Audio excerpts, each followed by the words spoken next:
ओम शांति। योग को पावरफुल बनाने की विधि क्या है? अमृत वेला योग पावरफुल कैसे करेंगे? ये प्रश्न बहुत सारे भाई बहनों का है। बाबा इस पर बिल्कुल क्लियर करते हैं। बाबा कहते हैं योग वर्ड कहना बंद करो। यह बात ठीक है कि किसी को समझाने के लिए योग शब्द इस्तेमाल करें, लेकिन योग का अर्थ है याद, किसी को याद करना। योग का अर्थ है प्यार। जिससे आपको प्यार होगा उसकी याद आपको स्वतः ही सताएगी। जिससे प्यार नहीं होगा उसकी याद नहीं आएगी। प्यार मतलब क्या है? प्यार हमें किससे होता है? जिससे हमारा कोई ना कोई संबंध होता है। जैसे माँ है, उसको अपने बच्चे से ज़्यादा प्यार होता है या दूसरे के बच्चे से प्यार ज़्यादा होता है? क्यों? माँ का बच्चे से संबंध है। तो जहाँ जिसके साथ आपका संबंध है, आपने उसको अपना बना लिया, अपना मान लिया, उसको अपना बना लिया, तो प्यार जहाँ होता है वहाँ याद स्वतः ही आती है। और धीरे धीरे आप देखेंगे जिसकी याद आती है, जिससे प्यार होता है, जिससे संबंध होता है, हम धीरे धीरे वैसा बनना शुरू कर देते हैं, उस जैसा। तो योग को पावरफुल बनाना, उसके लिए अमृत वेले क्या करें? प्यार, भगवान से प्यार, खो जाएं उसके प्यार में। वो प्यार का सागर है, डूब जाए उसके प्यार में। वो शांति का, आनंद का, सुख का सागर है, पवित्रता का सागर है। खो जाएं उसमें, लवलीन हो जाएं। आत्मा परमात्मा में लीन नहीं होती है, लेकिन उसके प्यार में लव लीन हो जाती है, मगन हो जाती है। आप शुरू करेंगे। कैसे करेंगे? परमात्मा के साथ में संबंध जोड़ेंगे। परमात्मा को हम प्यार से बाबा कहते हैं। बहुत सारे मनुष्य आत्माएं पूछते हैं आप बाबा कहते हैं, तो बहुत सारे मनुष्य आत्माएं फिर किसी देहधारी को बाबा मानते हैं, उसकी याद में रहते हैं। लेकिन यहाँ जो बाबा है वो निराकार परम पिता परमात्मा शिव, उस जो प्रकाश है, जो निराकार बिंदु है। बाबा मीन्स पिता। वो केवल भगवान नहीं है, खुदा नहीं है, अल्लाह नहीं है, नूर, वो गॉड फादर संबंध नहीं जोड़ते हैं। वो मेरा पिता है, मैं आत्मा हूँ, एनर्जी हूँ, परमात्मा की संतान हूँ। जैसे ही मैंने ये संबंध जोड़ लिया कि वो मेरा पिता है, वो सब कुछ है, तो इससे क्या होगा? तो और जब हमें ये एहसास हो जाता है कि वो मेरा पिता है, तो फिर हमें ये समझ आने लग जाता है कि एक पिता का सब कुछ किसके लिए है? बच्चे के लिए है। बाप का सब कुछ बच्चे का होता है। बच्चे का बाप के वर्षे को पूरी तरह से अधिकार होता है। तो मैं आत्मा परमात्मा की संतान हूँ, उसका सब कुछ मेरा है। उसको मैंने याद किया, 1 सेकंड में याद पहुँच गई, कनेक्शन जुड़ गया। इस बात का निश्चय हुआ। किसको हुआ ये निश्चय? आत्मा को। तो आत्मा ने इन कर्मेंद्रियों के द्वारा उस परमात्मा से संबंध जोड़ा होगा, तो ये निश्चय होगा कि मेरा पिता है, मैं आत्मा परमात्मा की संतान हूँ। अब हमें ये संबंध स्मृति में लाना है, बार बार खुद को याद दिलाना है, क्योंकि कई जन्मों से हम उससे बिछड़े हुए हैं।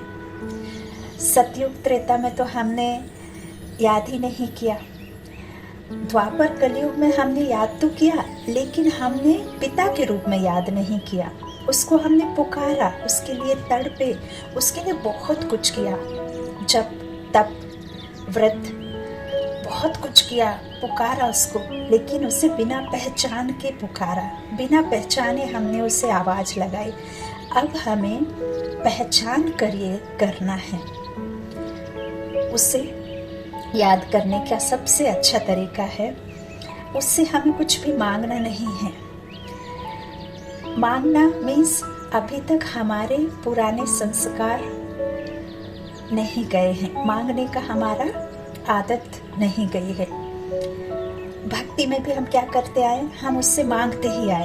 भगवान ने कहा अब भक्ति का फल मैं तुम्हें देता हूँ, अब तुम्हें मांगने की जरूरत नहीं है। सिर्फ तुम ये समझ लो, ये याद रखो स्मृति में कि मैं अधिकारी आत्मा हूँ, परमात्मा की संतान हूँ, उसका सब कुछ मेरा है। नो कंप्लेन, कोई शिकायत नहीं, कुछ भी नहीं मांगना है।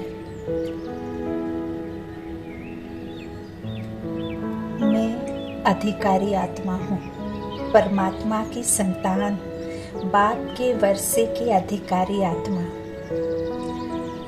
और आज से मुझे उससे शांति मांगनी नहीं है, परंतु मैं शांति के सागर की संतान, मास्टर शांति का सागर हूँ। वो प्यार का सागर है, मैं उसकी संतान हूँ।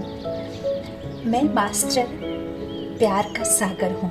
बस इस स्वरूप में टिके। जब हम इस स्वमान में टिकेंगे, और जब हम इस स्वमान में टिकेंगे कि मैं मास्टर शांति का सागर हूँ, मैं मास्टर प्रेम का सागर हूँ, तो हमारा योग स्वतः ही लग गया समझिए। और जब हम सीट से उतर जाते हैं और जब हम मांगना शुरू कर देते हैं कि मुझे शांति दो, मुझे प्यार दो, मुझे शक्ति दो, खुशी दो, तो फिर वो योग नहीं कहेंगे उसे, वो तो मांगना हुआ, उसे मांगना कहेंगे। तो खुद को बार बार याद दिलाएं। इसे ही सेल्फ रियलाइजेशन कहते हैं। मैं कौन, मेरा कौन? मैं आत्मा, शांत स्वरूप, प्रेम स्वरूप हूँ, आनंद स्वरूप हूँ, परमात्मा की संतान हूँ। उस संबंध को पक्का करते रहिए। और संबंध कैसे जुड़ेगा? जब आप उससे अंदर ही अंदर बात करते रहेंगे, मन से बातें, अंदर ही अंदर जब आप उससे बात करते रहेंगे, बुद्धि भटकना बंद करेगी ना जब बाहर की ओर, तब आपका योग लगेगा। और बुद्धि क्यों भटकती है बाहर की ओर? क्योंकि हमें ऐसा लगता है कि हमें बाहर से कुछ मिल जाएगा, लोगों से कुछ मिल जाएगा, चीज़ों से हमें कुछ मिल जाएगा, ये देखने से हमें कुछ मिल जाएगा, ये सुनने से हमें कुछ मिल जाएगा। और कुछ मिल जाना मतलब खुशी, है ना, शांति, आनंद। जिस दिन मैंने ये डीप रियलाइज कर लिया कि बाहर फिजिकल चीज़ों से मुझे कुछ भी नहीं मिलने वाला है, आनंद की अनुभूति नहीं हो सकती, परमानेंट हैप्पीनेस की अनुभूति आपको बाहर दिखाई देने वाली, सुनाई देने वाली, या किसी भी वस्तुओं में आपको वो जो हमेशा के लिए सदा काल की खुशी, सदा काल की हैप्पीनेस नहीं मिलेगी, हो ही नहीं सकती।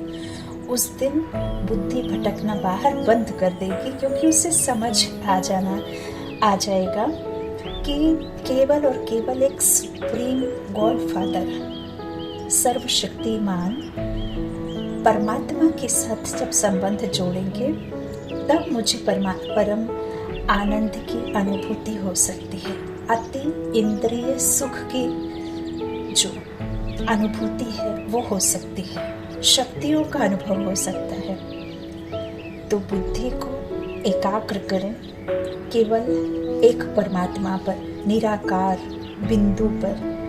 मैं उसकी संतान हूँ, अधिकारी आत्मा हूँ।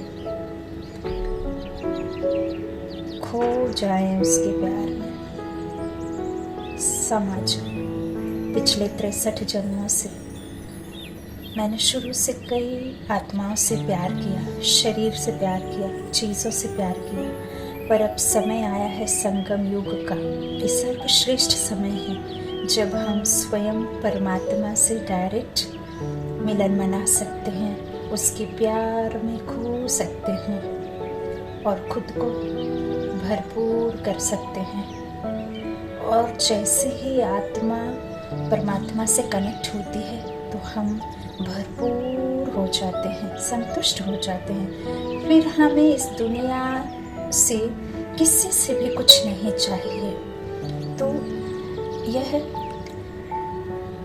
किसी से कुछ नहीं चाहिए, स्टेज अनुभव करना है, भगवान के प्यार में खो जाए। यही योग है, यही याद है, यही मेडिटेशन है। जहाँ प्यार नहीं वहाँ योग नहीं।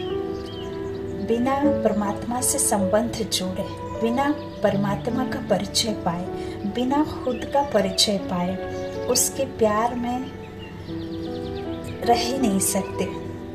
हमें योग लगाना ही नहीं आएगा और बिना उसके प्यार में खोए हमें कुछ मिल ही नहीं सकता। तो योग वो यथार्थ नहीं है जिसमें प्यार नहीं है। पता कैसे चलेगा कि हमारा योग ठीक नहीं है? क्योंकि हमें शक्तियों की अनुभूति नहीं होगी, हमें प्रेम का सुख नहीं अनुभूति होगा, हमें कुछ भी बल नहीं महसूस होगा। तो ये आनंद का वर्षा तभी मिलेगा जब हम संबंध जोड़ेंगे उस निराकार परमात्मा से। वो मेरा पिता है और उसके साथ मेरा बच्चे और एक पिता का संबंध है। ओम शांति।